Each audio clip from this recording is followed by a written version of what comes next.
Good morning students, कैसे हैं आप लोग? सब ठीक है?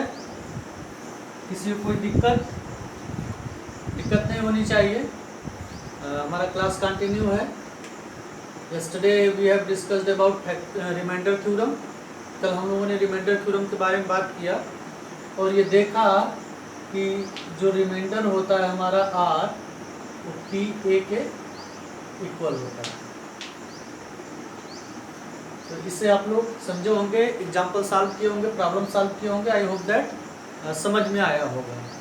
Today we are going to learn another theorem based upon reminder theorem, that is factor theorem.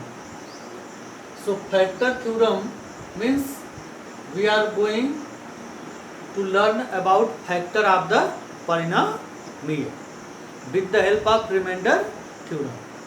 Okay, if px is any polynomial and any polynomial of degree n is greater than equal to 1, यहाँ पर जो px है वो ऐसा polynomial है जिसकी degree या तो एक से बड़ी है या तो एक के बराबर है, greater than equal to 1, and a is any real number. यहाँ पर a को स्पेशली लिया गया है, a is any real number, then there is two condition. First, x minus a is a factor of px। x minus a is a factor of px if pa is equal to 0। x minus a इस polynomial px का एक factor होगा कब? जब pa is equal to 0 होगा। a क्या है? a is the zero of x minus a। Second condition, pa is equal to 0, यानी reverse of the first, pa is equal to 0 if x minus a is a factor of px। pa is equal to आपको 0 मिलेगा यदि x minus a px का a क्या हो? Factor. तो let us see the proof. When you have this type of statement, if px is any polynomial of degree n is greater than equal to 1 and a is any real number, then related to this statement we have a remainder theorem.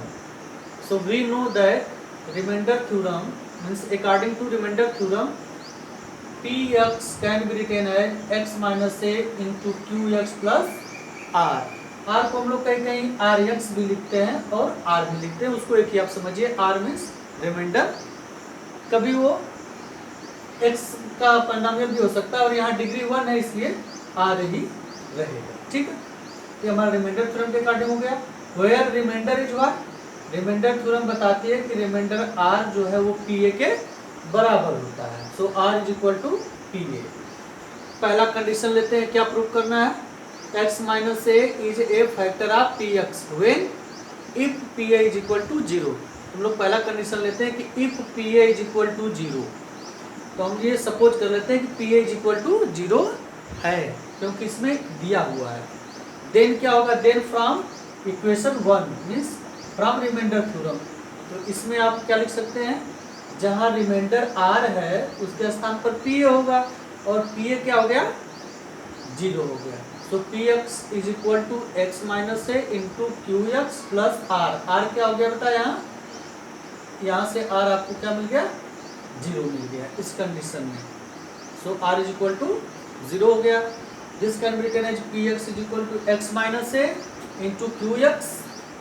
This can be written as px upon x minus a. x minus a को left में ले जाइए, upon x minus a is equal to qx। अब यहाँ आप देख रहे हैं कि px x minus a से completely divide हो गया, completely divide हो गया। Means px is divided by x minus a। तब ये क्या शो कर रहा है? This shows that x minus a is a factor of px। जैसे 21 को 7 डिवाइड कर देता है तो आप कहते हैं 7 is a factor of 21। Similarly x minus a divided px, so x minus a is a factor of px। तो इसमें पहला कंडीशन आपका प्रूफ हो गया बेटा। Now come to the second condition. Second condition क्या है?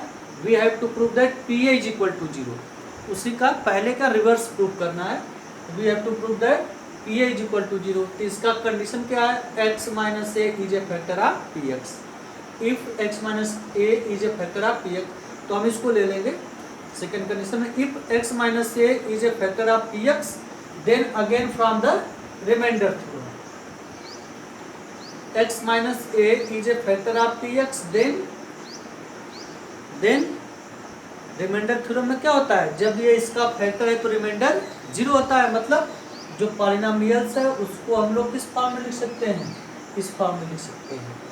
तो P x can be written as x minus a into, अब यहाँ पर इंटू हम क्यू एक्स न लिख करके अनदर कोसेंट जी एक्स लिख रहे हैं। आप लोग क्यू एक्स भी लिख सकते हो, कोई दिक्कत नहीं है, जी एक्स भी लिख सकते हैं, डिफरेंट लिख सकते हैं, ठीक है। जी एक्स हमने लिखा है, डाउट नहीं होना कि ये क्यू एक्स है, ये जी एक्स है। यानी पी एक्स एक्स माइनस ए से डिवाइड हुआ तो कोसेंट जी एक्स मिला, तो पी एक्स को हम लोग लिख सकते हैं x minus a into g x. Now at the zero of x minus a means at x is equal to a, तो इसमें x is equal to a substitute कीजिए, तो जहाँ एक्स है वहाँ पी ए हो गया, x minus a means A minus ए हो गया, जी एक्स का क्या हो गया, जी ए हो गया। सो ए माइनस ए क्या होता है बेटा, 0। सो 0 इंटू जी ए, क्या आंसर आया 0, मीन्स पी ए किसके बराबर हो गया 0। और सेकेंड कंडीशन में देखिए क्या प्रूव करना था, p A is equal to 0 prove करना था। So p A is equal to 0 hence prove. This is your factor theorem. This is very easy and very useful also. So I hope that every and each step is very clear and I hope that you will enjoy. Thank you very much.